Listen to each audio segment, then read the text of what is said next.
प्रमुख न्यूज जम्मू काश्मीर दहशतवादी हल्ल्याच्या निषेधार्थ मिरजेत शिवसेनेचे तीव्र आंदोलन.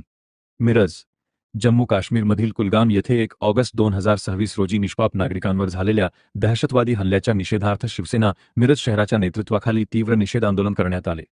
या भ्याड हल्ल्याचा निषेध करत दहशतवाद्यांविरोधात कठोर कारवाई करण्याची मागणी यावेळी करण्यात आली. या हल्ल्याची जबाबदारी लष्कर-ए-तैयबाशी संबंधित असल्याचे सांगितल्या जाणाऱ्या द रेझिस्टन्स फ्रंटने स्वीकारल्याचे वृत्त समोर आले आहे.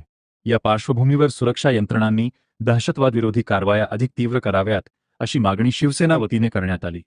शिवसेना मिरज शहर प्रमुख विनायक विलास सूर्यवंशी यांनी सांगितले की काही दिवसांपूर्वी गुजरात एटीएसच्या धर्तीवर सांगली मिरज परिसरातही दहशतवादविरोधी व्यापक तपास मोहीम राबविण्याची मागणी करणारे निवेदन मिरजचे डीवायएसपी यांना देण्यात आले होते. सांगली कोल्हापूर परिसरात पाकिस्तानशी संबंधित गुन्हेगारी अथवा दहशतवादी नेटवर्कशी संबंध असल्याच्या संशयातून झालेल्या कारवायांच्या पार्श्वभूमीवर संबंधित तपास यंत्रणांनी परिसरात कोणत्याही दहशतवादी संघटनेशी संबंधित व्यक्ती किंवा नेटवर्क कार्यरत आहे का याची सखोल चौकशी करावी आणि दोषी आढळणाऱ्यांवर कठोर कायदेशीर कारवाई करावी अशी मागणी करण्यात आली. देशाची सुरक्षा, नागरिकांचे संरक्षण आणि दहशतवादाचे उच्चाटन हीच काळाची गरज आहे. दहशतवादी कारवायांना कठोर उत्तर देण्यात यावे अशी भूमिका यावेळी शिवसेनेच्या वतीने मांडण्यात आली.